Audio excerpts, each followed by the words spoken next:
जय हिंद दोस्तों, स्वागत है आप सभी का बीए सेमेस्टर वाला में। दोस्तों बहुत ही अच्छी वीडियो को आपने चूज़ किया है क्योंकि आज के इस क्लास में हम लोग कवर करने वाले हैं BA, BSc, BCom, BSc Ag, BSc home science first semester को कुरिकुलर कोर्स का ये क्वेश्चन पेपर है। क्वेश्चन पेपर का नाम है फूड न्यूट्रिशन एंड हाइजीन का। क्वेश्चन पेपर 2023-24 शास्त्र का है। 2024 एग्जाम, 2025 एग्जाम, 2026 एग्जाम, 2027 एग्जाम के लिए भी यह क्वेश्चन पेपर मोस्ट इंपॉर्टेंट होगा। ये क्वेश्चन पेपर कहाँ का है सर जी? तो ये क्वेश्चन पेपर है महात्मा ज्योतिबा फुले रोहेलखंड यूनिवर्सिटी का। ठीक है, तो ये क्या सर जी राम मनोहर लोहिया विश्वविद्यालय के लिए ये क्वेश्चन पेपर इंपॉर्टेंट है? बिल्कुल है। महात्मा गांधी काशी विद्यापीठ है, सिद्धार्थ यूनिवर्सिटी है, वीर बहादुर सिंह पूर्वांचल यूनिवर्सिटी है। देखिए जहाँ कहीं भी जितने भी आपके यूनिवर्सिटी हैं, सभी यूनिवर्सिटी के लिए ये बहुत ही इंपॉर्टेंट क्वेश्चन पेपर है। ठीक है, सभी बच्चे देख सकते हैं, उत्तर प्रदेश में जितने भी यूनिवर्सिटी हैं सभी बच्चे देख सकते हैं, चिंता करने की आप आवश्यकता नहीं है। ठीक है, अच्छा चलिए आगे मैं आपको कुछ बता देता हूँ इसमें। देखिए इसमें कुल टोटल 100 प्रश्न आपके पूछे गए थे। ठीक है, तो आप लोगों से रिक्वेस्ट है, बहुत बहुत रिक्वेस्ट है, ये 100 क्वेश्चन पेपर सॉल्व कराने में बहुत ही ज़्यादा मेहनत लगता है। तो मेहनत का कम से कम एक फल ये रहे आपका कि एक लाइक जरूर करेंगे इस क्लास को, ताकि आप लाइक करेंगे तो इस क्लास को यूट्यूब आगे बाकी बच्चों के पास रिकमेंड करेगा। और आपकी ये जिम्मेदारी है और आपसे रिक्वेस्ट है कि आप इस क्लास को आगे व्हाट्सएप पर ज़रूर सेंड करिएगा अपने साथियों के साथ। जो भी महात्मा ज्योतिबा फुले रोहेलखंड यूनिवर्सिटी के छात्र छात्रा हैं, इस क्वेश्चन पेपर को बाकी बच्चों के पास जरूर पहुंचाएंगे। बाकी जो बच्चे हैं अदर विश्वविद्यालय के, वो भी इस क्वेश्चन पेपर को बाकी बच्चों के पास सेंड करेंगे, ताकि 2024 का क्वेश्चन पेपर सभी के पास हो, अपनी अच्छे से तैयारी कर सके और वो देख सके कि को कुरिकुलर कोर्स का क्वेश्चन पेपर किस तरह से आता है।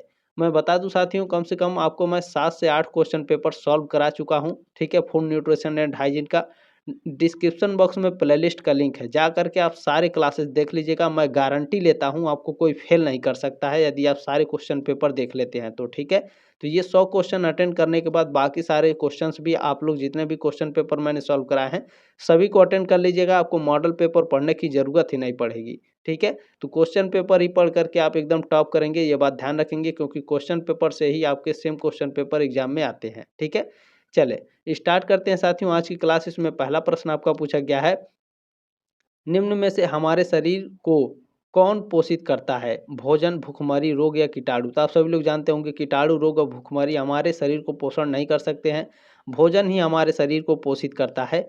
तो ए ऑप्शन आपका राइट है प्रश्न नंबर पहले का। ठीक है, चले आगे बढ़ते हैं। दूसरा प्रश्न आपका इसमें पूछा गया है, पोषण की कितनी अवस्थाएं हैं? देखिए साथियों, पोषण की कुल 5 अवस्थाएं होती हैं।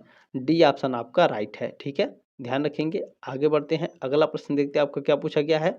देखिए जल्दी जल्दी हम लोग क्वेश्चन पेपर को सॉल्व करने का प्रयास करेंगे, क्योंकि 100 क्वेश्चन है, समय ज़्यादा लगेगा, तो जल्द से जल्द इसे प्रयास करेंगे सॉल्व करने का। ठीक है, देखें जब वो पोषण शरीर की आवश्यकता के अनुकूल होती है तो ऐसी स्थिति कहलाती है, तो ऐसी स्थिति सुपोषण कहलाती है। सी ऑप्शन आपका राइट है।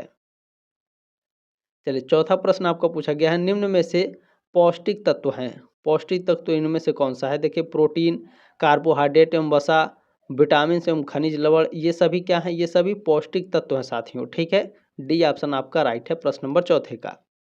चलिए पांचवा प्रश्न आपका, भारतीयों के लिए आधारभूत खाद्य समूह है 3, 4, 7 या फिर 5 प्रकार के। तो भारतीयों के लिए जो आधारभूत खाद्य समूहों की संख्या है साथियों, ये टोटल 5 है। डी ऑप्शन आपका राइट है प्रश्न नंबर पाँचवें का।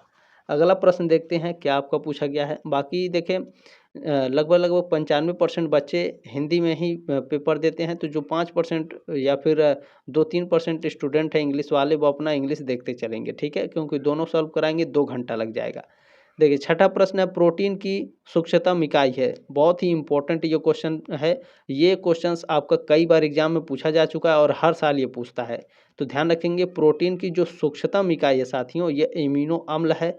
बी ऑप्शन आपका राइट है। ठीक है, एमिनो एसिड बोलते हैं। चलें सातवां प्रश्न है, रतौंधी किस विटामिन की कमी से होता है? यह भी प्रश्न हर साल पूछता है। तो विटामिन ए की कमी से रतौंधी होता है। विटामिन ए सबसे ज़्यादा गाजर में पाया जाता है, दूसरे नंबर पर विटामिन ए सबसे ज़्यादा पपीते में पाया जाता है। ठीक है, ये बात आप लोग ध्यान रखेंगे। प्रश्न नंबर आठवां पूछा गया, आयोडीन की कमी से होने वाला रोग है। ये भी प्रश्न आपका हर साल पूछा जाता है, ध्यान रखेंगे। घेंघा रोग आयोडीन की कमी से होता है। डी ऑप्शन आपका राइट है। देखिए जो प्रश्न हर साल हमेशा पूछे जाते हैं उसको मैं बताते चलूँगा। ये भी प्रश्न हमेशा पूछा जाता है। विटामिन सी सबसे अधिक पाया जाता है केले में, अंकुरित अनाज में, या फिर आंवले में, या फिर गेहूं में? आंवले में विटामिन सी सबसे अधिक पाया जाता है, ये बात आप लोग ध्यान रखेंगे। सी ऑप्शन आपका राइट है। ये प्रश्न तो एकदम 100% गारंटी के साथ आता है, बाकी जो मैंने बताया वो भी 100% गारंटी के साथ आता है। कौन सा विटामिन वसा में घुलनशील नहीं है? कौन सा विटामिन वसा में घुलनशील है? कौन सा विटामिन जल में घुलनशील है? कौन सा विटामिन जल में घुलनशील नहीं है? तो ये बात मैं अभी आपको क्लियर कर दूं। Vitamin A, vitamin D, vitamin E और विटामिन के, ये आपका वसा में घुलनशील होता है। विटामिन बी, ठीक है, और विटामिन सी, ये दोनों जो है आपके जल में घुलनशील होते हैं।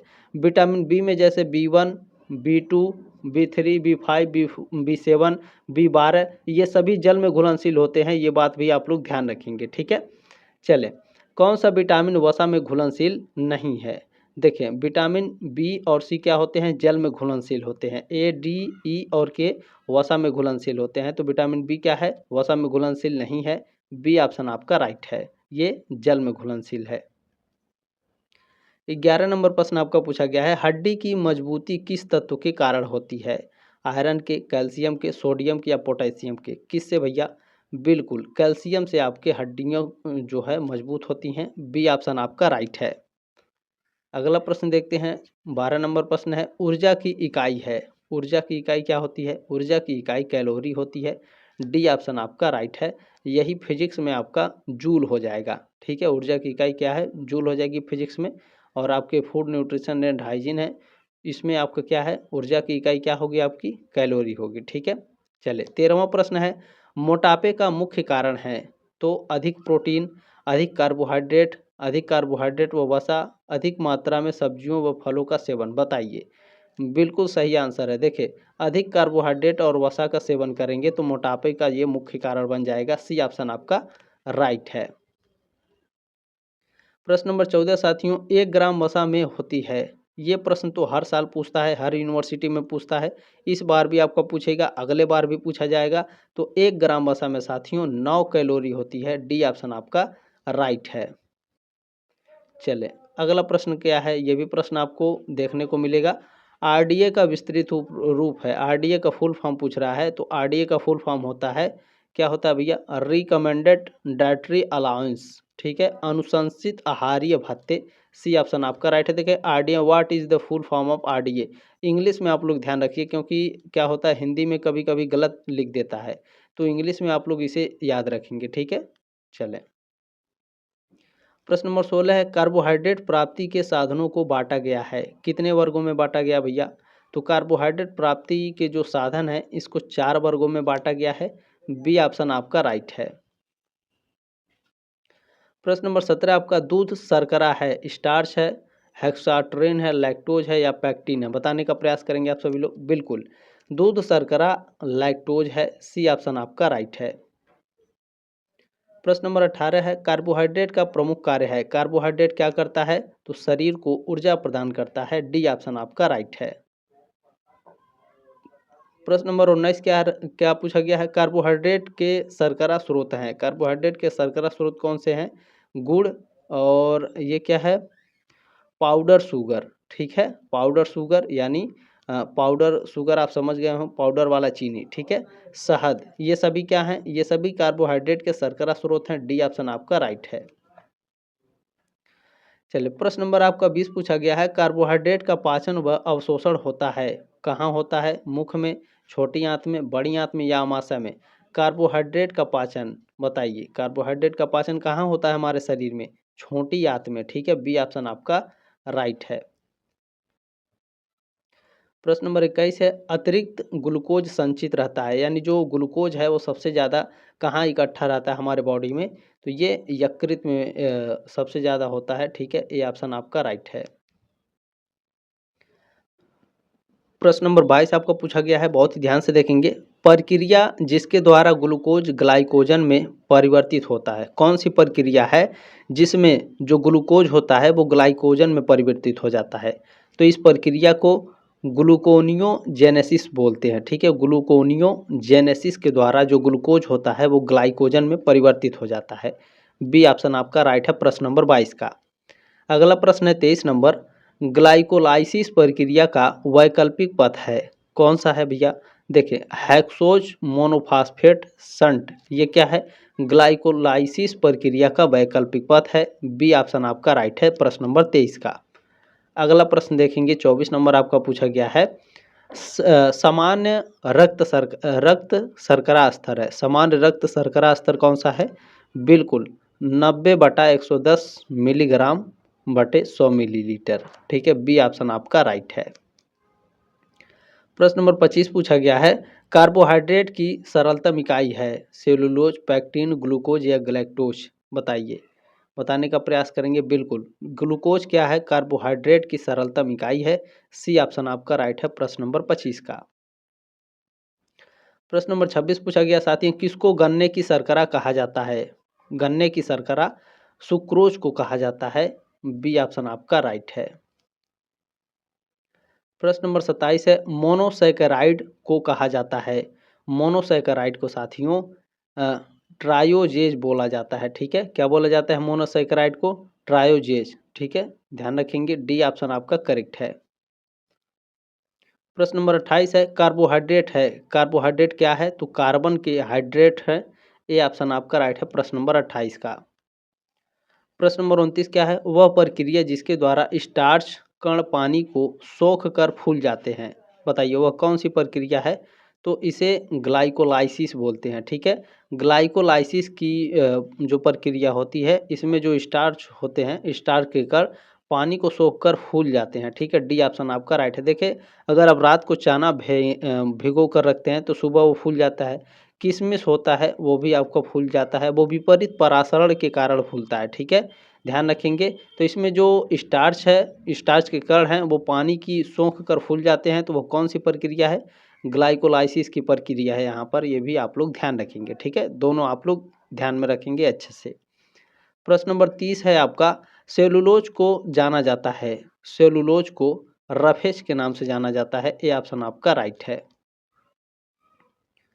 प्रश्न नंबर 31 आपको पूछा गया निम्न में से संतृप्त वसीय अम्ल कौन सा है, संतृप्त वसीय अम्ल पामीटिक अम्ल होता है। बी ऑप्शन आपका राइट है।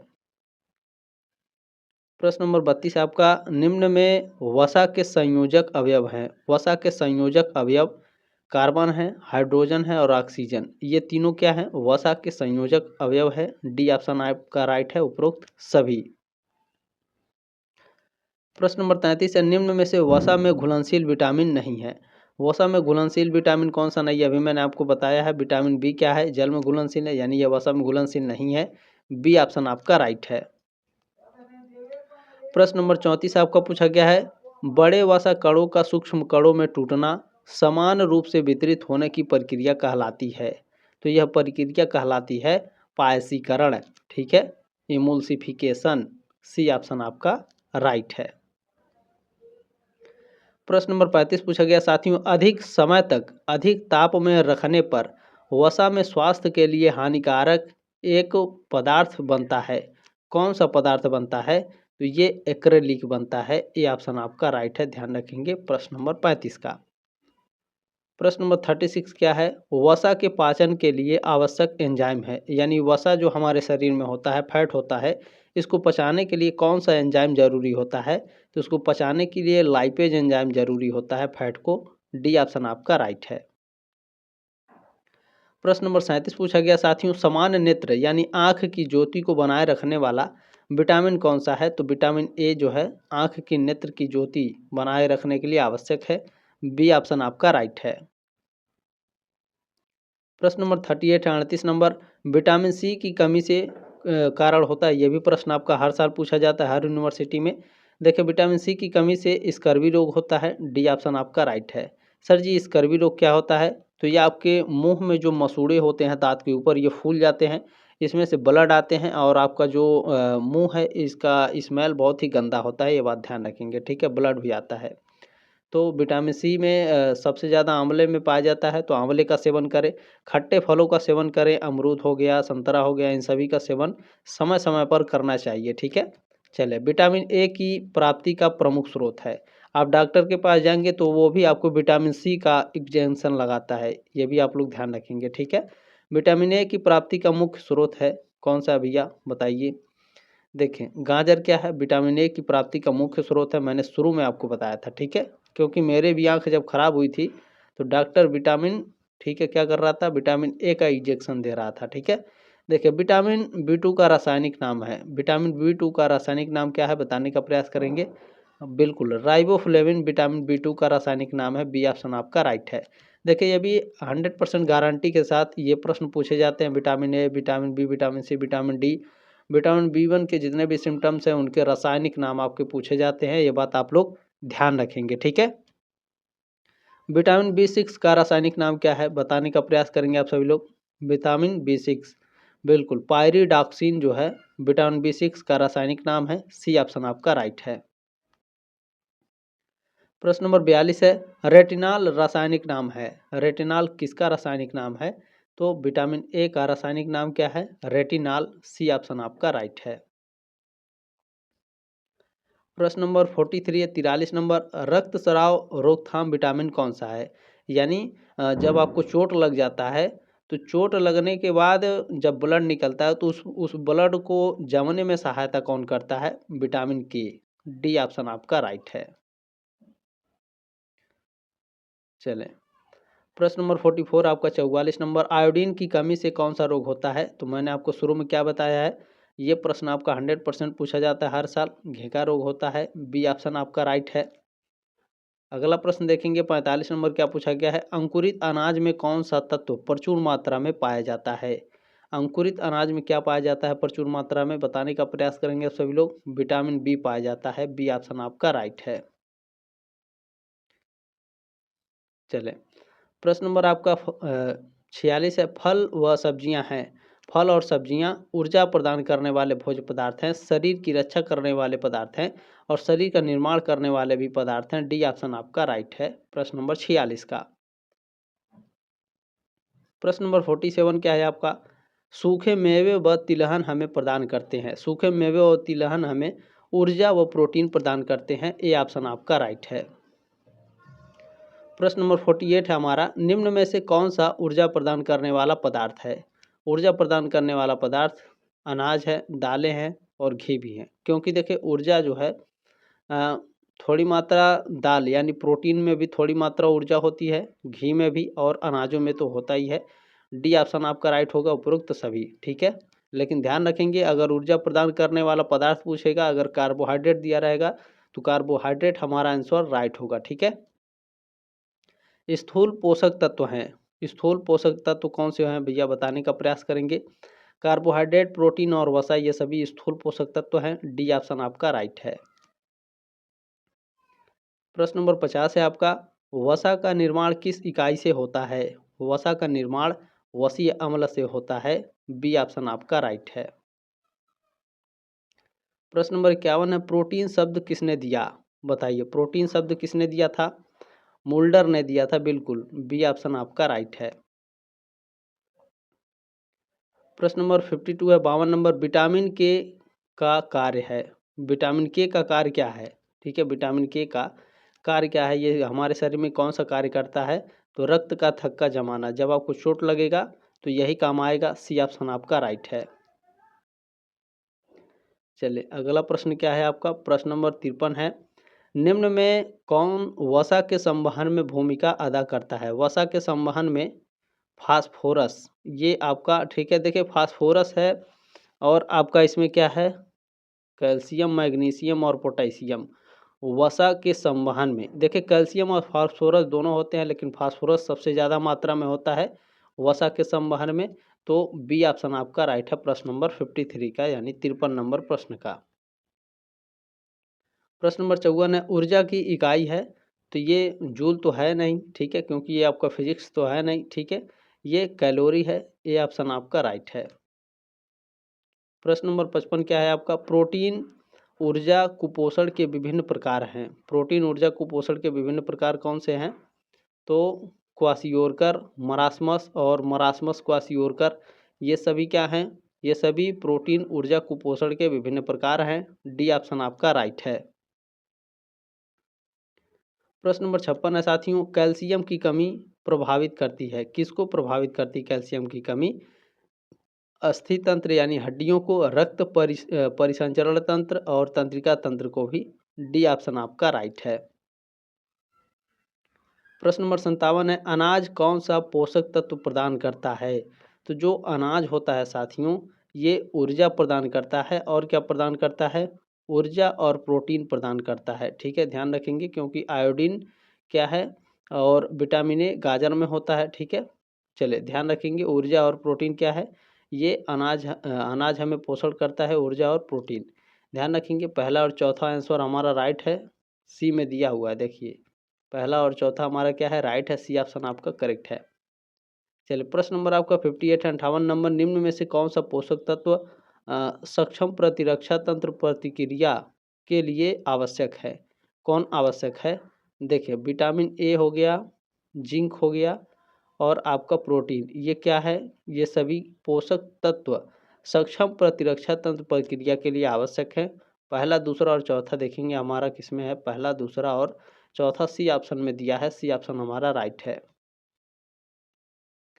प्रश्न नंबर 69 क्या है हमारा, ध्यान से देखेंगे, निम्न में से कौन सी विटामिन डी की सक्रिय फॉर्म है? विटामिन डी की सक्रिय फॉर्म कौन सी है बताइए? बिल्कुल कोल कैल्सिफेरॉल विटामिन डी की सक्रिय फॉर्म है, सी ऑप्शन आपका राइट है प्रश्न नंबर 59 का।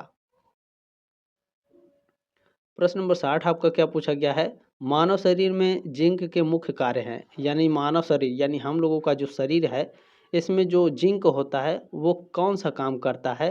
तो डीएनए और आरएनए का संश्लेषण करता है, बी ऑप्शन आपका राइट है। प्रश्न नंबर 61 आपका पूछा गया है, किस अवस्था में पोषक तत्वों को अधिक आवश्यकता होती है? किस अवस्था में पोषक तत्वों की अधिक आवश्यकता होगी हमें? तो शैशवावस्था, गर्भावस्था और युवावस्था, ये तीनों में डी ऑप्शन आपका राइट है। प्रश्न नंबर 62 है, स्तन ग्रंथियों की वृद्धि कौन करता है? स्तन ग्रंथियों की जो वृद्धि होती है साथियों, इसको कौन करता है? तो प्लेसेंटल लैक्टोजन होता है और प्रोलैक्टिन, ये दोनों आपकी क्या करते हैं, स्तन ग्रंथियों में वृद्धि करते हैं, सी ऑप्शन आपका राइट है, ए और बी दोनों। चलिए अब प्रश्न नंबर 63 है, 63 नंबर, प्रोलैक्टिन का बढ़ा हुआ स्तर मदद करता है, किस में मदद करता है ये? तो प्रसव में मदद करता है, ए ऑप्शन आपका राइट है। प्रश्न नंबर 64 क्या पूछा गया है, बालक में दांत निकलने का प्रारंभ कब होता है? बालक में जो दांत होते हैं बचपन में, ये कब निकलने प्रारंभ होते हैं? तो 6 महीने के बाद निकलने प्रारंभ होते हैं, ए ऑप्शन आपका राइट है। प्रश्न नंबर 65 है, भ्रूणावस्था है, भ्रूणावस्था कब होता है? तो भ्रूणावस्था 2 सप्ताह से 8 सप्ताह तक को भ्रूणावस्था बोलते हैं, बी ऑप्शन आपका राइट है। प्रश्न नंबर 66 है आपका 66, गर्भावस्था के प्रथम 3 माह में उपापचयिक दर में कितनी वृद्धि होती है? तो उपापचयिक दर में कुल 5% वृद्धि होती है, ए ऑप्शन आपका राइट है। देखिए इसका एग्जैक्ट आंसर तो नहीं पता क्योंकि कभी 5 हो जाता है, कभी 7 हो जाता है, कभी 9 हो जाएगा, लेकिन ज़्यादातर 5 ही है, तो ए ऑप्शन आपका राइट है, ये बात ध्यान रखेंगे। प्रश्न नंबर 67 है, 67 नंबर, गर्भावस्था के दौरान प्रोटीन की आवश्यकता बढ़ती है या घटती है या समान रहती है? बताइए, गर्भावस्था के दौरान प्रोटीन की जो आवश्यकता होती है वो बढ़ जाती है, ए ऑप्शन आपका राइट है, यानी गर्भावस्था के दौरान प्रोटीन की आवश्यकता बढ़ती है। अगला प्रश्न देखते क्या पूछा गया है। हाँ चलो, प्रश्न नंबर 68 क्या पूछा गया है आपका, प्रोलैक्टिन मदद करता है दूध के निर्माण में, स्तन ग्रंथियों के निर्माण में, दोनों राइट है आपका, सी ऑप्शन करेक्ट हो जाएगा। प्रश्न नंबर 69 पूछा गया है, शिशु के जन्म के बाद स्रावित होने वाला पहला पीला दूध कहलाता है, कोलेस्ट्रम कहलाता है, कोलेस्ट्रम, ए ऑप्शन आपका राइट है। प्रश्न नंबर 70 है, एक गर्भवती स्त्री को प्रतिदिन कितने जिंक की आवश्यकता होती है? तो ये लगभग मान के चलिए 10 से 12, ठीक है, तो 10 मिलीग्राम है आपका, तो ए ऑप्शन आपका राइट है, 10 से 12 मिलीग्राम होता है, तो ध्यान रखेंगे आप लोग। देखिए गर्भवती महिला को कितने आयरन की आवश्यकता होती है? गर्भवती महिला जो होती हैं इनको 27 मिलीग्राम प्रतिदिन की आवश्यकता होती है, ए ऑप्शन आपका राइट है।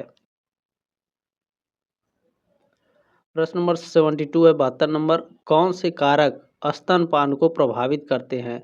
स्तनपान को प्रभावित कौन से कारक हैं? धात्री की स्त्री की मानसिक स्थिति, धात्री स्थिति का आहार और प्रोलैक्टिन हार्मोन का अल्पस्रावण, ये सभी है। डी ऑप्शन आपका राइट है। प्रश्न नंबर 73 है, शिशु का प्रारंभिक आहार है। शिशु यानी जो बच्चे होते हैं, इनका प्रारंभिक आहार माँ का दूध होता है। बी ऑप्शन आपका राइट है।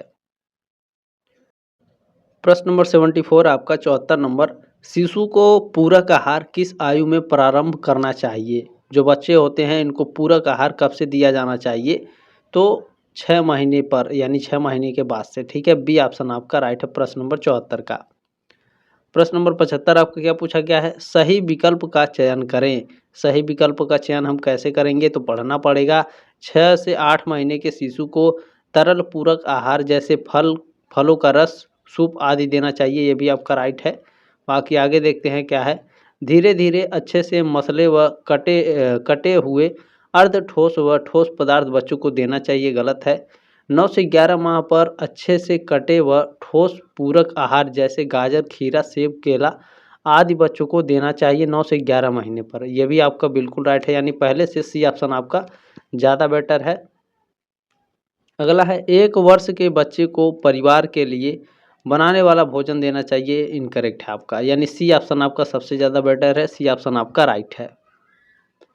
प्रश्न नंबर आपका 76 है, दूध में किस पोषक तत्व का अभाव है? दूध में किस पोषक तत्व का अभाव होता है? बताइए। विटामिन ए होता है, विटामिन बी होता है, विटामिन डी होता है, लेकिन विटामिन सी नहीं होता, यानी खट्टे चीज़ दूध में नहीं होते हैं। ये ऑप्शन आपका राइट है। प्रश्न नंबर 77 है, शैशवावस्था की विशेषताएं हैं। शैशवावस्था की विशेषताएं क्या होती हैं? ये शरीर के आकार में परिवर्तन होता है, शारीरिक संगठन में परिवर्तन होता है और पाचन तंत्र में भी परिवर्तन होता है। डी ऑप्शन आपका राइट है। प्रश्न नंबर 78 आपका 6 माह के शिशु को विटामिन ए की कितनी मात्रा आवश्यक है? बताइए, कितनी मात्रा आवश्यक होती है? तो 350 माइक्रोग्राम प्रतिदिन। ठीक है, ये ऑप्शन आपका राइट है। प्रश्न नंबर 79 है, सही विकल्प का चयन करें। सही विकल्प का चयन हम कैसे करेंगे? ध्यान से देखेंगे। शिशु के जन्म के बाद निकलने वाला पहला पीला गाढ़ा तरल कोलेस्ट्रम कहलाता है। राइट है। इसमें प्रोटीन, वसा, खनिज लवण प्रचुर मात्रा में पाए जाते हैं। बिल्कुल राइट है। सी ऑप्शन आपका करेक्ट है। प्रश्न नंबर 80 है, शैशवावस्था में सर्वाधिक महत्व है। शैशवावस्था में पोषण सबसे ज़्यादा जरूरत होता है। बी ऑप्शन आपका राइट है, यानी न्यूट्रिशन। ठीक है, चले। प्रश्न नंबर 81 आपका पूछा गया है, जब ग्लूकोज मूत्र के द्वारा निष्कासित होने लगता है तो ऐसी स्थिति कहलाती है। तो ऐसी स्थिति को ग्लाइकोसूरिया बोलते हैं। ग्लाइकोसूरिया एक तरह की बीमारी है। इसमें आपका इंसुलिन यूरिनेशन के द्वारा बाहर निकल जाता है। ध्यान रखेंगे। इससे यानी शुगर का ये लक्षण होता है। ठीक है, चलें। प्रश्न नंबर 82 है, मधुमेह यानी शुगर में किस हार्मोन का स्रावण प्रभावित होता है? इंसुलिन का। ठीक है, सी ऑप्शन आपका राइट है प्रश्न नंबर 82 का। प्रश्न नंबर 83 आपका पूछा गया है, मधुमेह रोग को प्रभावित करने वाले प्रमुख कारक हैं। यानी शुगर को प्रभावित करने वाले कारक क्या हैं? अनुवांशिकता, यानी आपके दादा बाबा को शुगर है तो आपको भी होना लाजमी होता है। मोटापा और मानसिक तनाव भी शुगर के कारण है। डी ऑप्शन आपका राइट है। प्रश्न नंबर 84 है, मधुमेह के प्रकार हैं। यानी जो आपके इसमें क्या बोलते हैं, इसको शुगर है। ठीक है, मैं शुगर डायरेक्ट ही बोलता हूँ। ठीक है, इसे डायबिटीज़ इंग्लिश में बोलते हैं। ठीक है, मधुमेह को मैं शुगर इसलिए बोलता हूँ, समझने में आसानी होती है।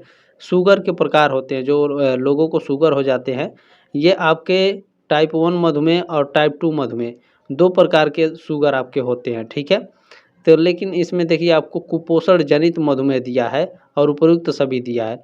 तो ऐसी स्थिति में क्या होता है, ये क्वेश्चन या तो यूनिवर्सिटी गलत कर देती है या तो फिर आपका ऑप्शन नंबर डी मान लेगी कि उपरोक्त सभी। ठीक है, लेकिन ध्यान रखेंगे मधुमेह 2 ही प्रकार के होते हैं, टाइप 1 और टाइप 2। प्रश्न नंबर 85 है, कौन सा विटामिन कार्बोहाइड्रेट के चयापचय के लिए आवश्यक है? बताइए, कौन सा विटामिन कार्बोहाइड्रेट के चयापचय के लिए आवश्यक है? बिल्कुल, बी समूह के जो विटामिन होते हैं ये कार्बोहाइड्रेट के चयापचय के लिए आवश्यक होते हैं। ए ऑप्शन आपका राइट है प्रश्न नंबर 85 का। प्रश्न नंबर 86 देखेंगे हमारा क्या पूछा गया भैया, बहुत ही इंपॉर्टेंट प्रश्न है। उच्च रक्तस्राव के रोगी के लिए वर्जित है, यानी हाई ब्लड प्रेशर के जो रोगी होते हैं उनके लिए क्या मना होता है? धूम्रपान करना, नमकीन स्नैक्स खाना, घी मक्खन खाना, ये सभी ठीक है। ये सभी जो हाई ब्लड प्रेशर वाले होते हैं इन सभी से इनको दूर रखना चाहिए। डी ऑप्शन आपका राइट है।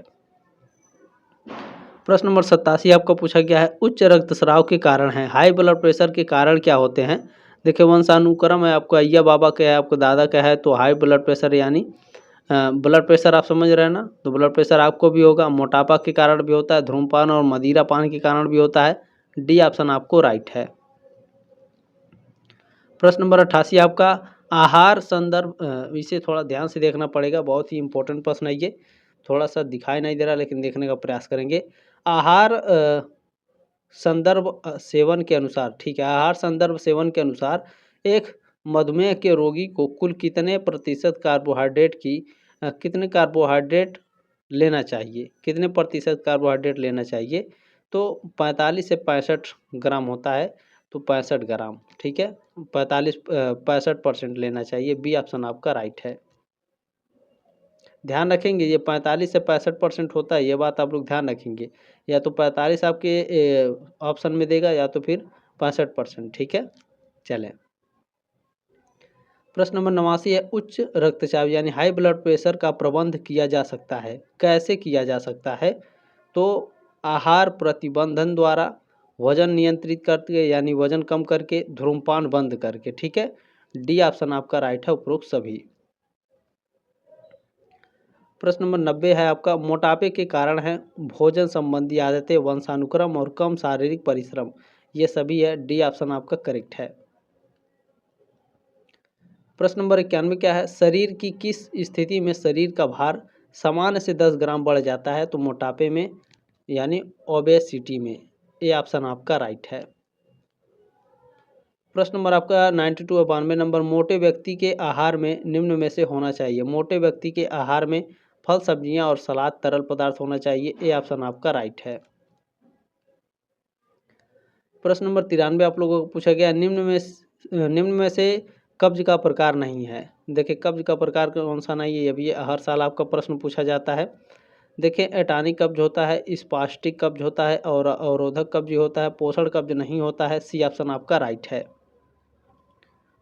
प्रश्न नंबर 94 आपका पूछा गया है डायरिया के प्रकार है, डायरिया कितने प्रकार के होते हैं? तो देखिए एक्यूट डायरिया होता है और क्रॉनिक डायरिया भी होता है। सी ऑप्शन आपका राइट है, ए और बी दोनों। प्रश्न नंबर 95 है पानीदार मल के अलावा अतिसार के अन्य लक्षण हैं।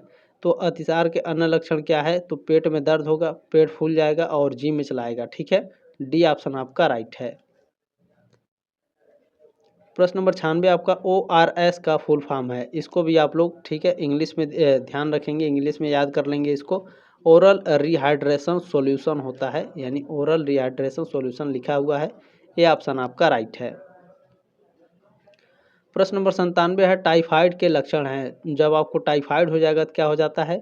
देखिए लंबे समय तक आपको बुखार रहेगा, बुखार जल्दी ठीक नहीं होगा, ठीक है। एक हफ्ते में अगर आपका बुखार नहीं ठीक हो रहा है तुरंत आप यूरिनेशन और ब्लड को चेकअप कराएं और तुरंत दवा लें, नहीं तो टाइफाइड बहुत ही जानलेवा बीमारी होती है। पेट दर्द होगा और जी मिचलाएगा और उल्टी होगा, ये सभी ठीक है। चलें, प्रश्न नंबर 98 क्या है पोषण अभियान की शुरुआत हुई? पोषण अभियान की शुरुआत हुई थी दोस्तों 8 मार्च, डेट याद रख लीजिएगा, 8 मार्च 2018 को। सी ऑप्शन आपका करेक्ट है। प्रश्न नंबर 99 क्या है निम्न में से किस प्रोग्राम को मध्याह्न भोजन योजना के नाम से जाना जाता है? तो देखिए मिड डे मील प्रोग्राम को मध्याह्न भोजन योजना के नाम से जाना जाता है। ए ऑप्शन आपका राइट है। प्रश्न नंबर 100 है प्रतिरक्षा को बढ़ाने वाले पदार्थ हैं, यानी आपका जो इम्यूनिटी सिस्टम है उसको बढ़ाने वाले पदार्थ कौन से हैं? हल्दी है, ग्रीन टी है, स्वास्थ्य वर्धक तेल, ये सभी आपका इम्यूनिटी सिस्टम मजबूत करते हैं। डी ऑप्शन आपका राइट है। उम्मीद है साथियों आपको जानकारी अच्छी लगी हुई, क्लास अच्छा लगा, प्लीज़ इस क्वेश्चन पेपर को आगे जरूर सेंड करेंगे। जल्दी मिलते हैं साथियों आपके नेक्स्ट क्लास में, तब तक के लिए जय हिंद, वंदे मातरम।